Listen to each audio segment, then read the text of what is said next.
Sa ibang bansa gagawin. Ibang bansa, Thailand? Makikita na namin kung ano yung babaguhin sa katawan mo. Excited ka na? Excited ka na? Oo, siyempre. Nakita ka. Sure ka? Excited ka na? Oo. Ready ka na muna ng Thailand? Siyempre. Utang ina mo. Hey guys, so di ba kahapon nag-post ako ng picture ni Papa na lumaki yung katawan niya. Tapos may nakita ako din sa comment na nag-post din ng picture. Pero yung picture nakakatawa. So gagawin natin kay Papa. Kunyari, merong company sa ibang bansa. Gusto niyang bansa talaga sa Thailand. Merong ibang bansa na magbibigay sa kanya na aayusin yung katawan niya. Pero ang kakatawan niya hindi lalaki. Hindi lalaki yung hindi yung katulad ng mga uso ngayon ng trending ngayon ng mga nakasando-sando. Hindi. Ang mangyayari sa katawan niya is ganito, guys.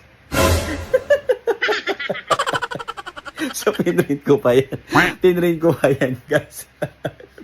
Kapa-exciting lang natin si Papa. Pagkatapos, ito yung papakita natin sa kanya. Galitin natin. Let's go! Di ba kahapon nag-post ako ng Nag-post ako ng picture mo. Saan? Yung picture mo na lumaki yung katawan. Oo. Yung medyo lumaki yung katawan, di ba? May nag sa akin, may nag-reach out sa atin na pwede nilang gawing pero hindi ganun kalaki.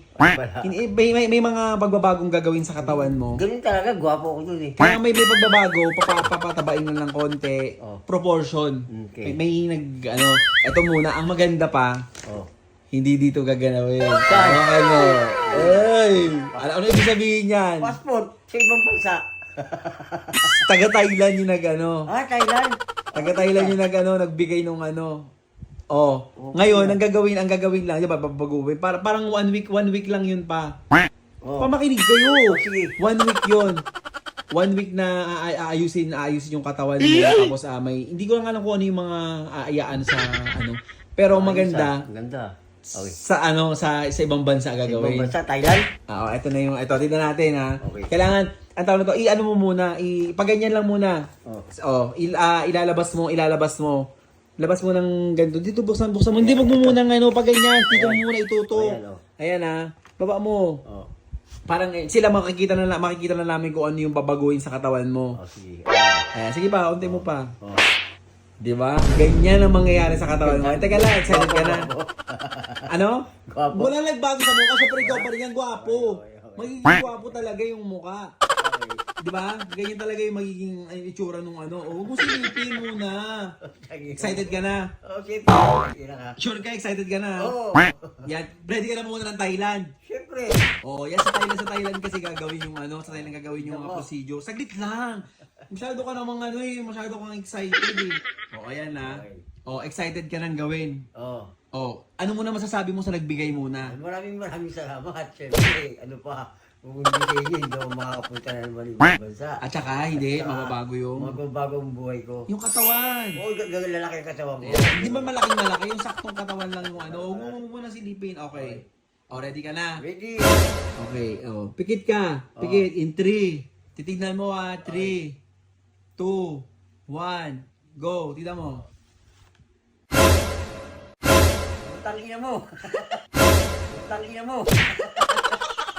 Inis ako dito eh. Utang ina ka. Tarantado. Ganyan, Utang ina mo. Kala ko totoo na. Pag ganyan gagawin sa katawan mo, ayaw mo pa? Gago. Ayaw mo. May Tignan mo. suso ko. Ano? May suso. Oo. Sige. Ganyan na gagawin. Di ba nila? Ready ka na muna ng Thailand. Siyempre. Sure ka? Excited ka na? Oo.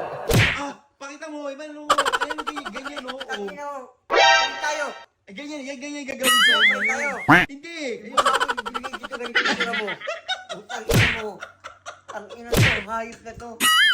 Gago. Ang ganda na sana ng utang ina may suso. Ang ganda na sana ng utang ina may suso. Kumpal ka. Tangina ka lang. Napakaganda na ng... Maganda ganyan ang gagawin sa Thailand. Sige na, game na. Ready ka na. Utang ina nila. Ganyan nga. Ganyan gagawin sa'yo. Utang ina mo. Grabe naman yun. Magbabago. Ano na lang sasabihin sa'yo yung nagbigay niyan? Utang ina niyan. Balik tayo. Ikaw, utang ina sa pag ganyan. Nagbayaran ka. Tangina ka. Utang ina mo.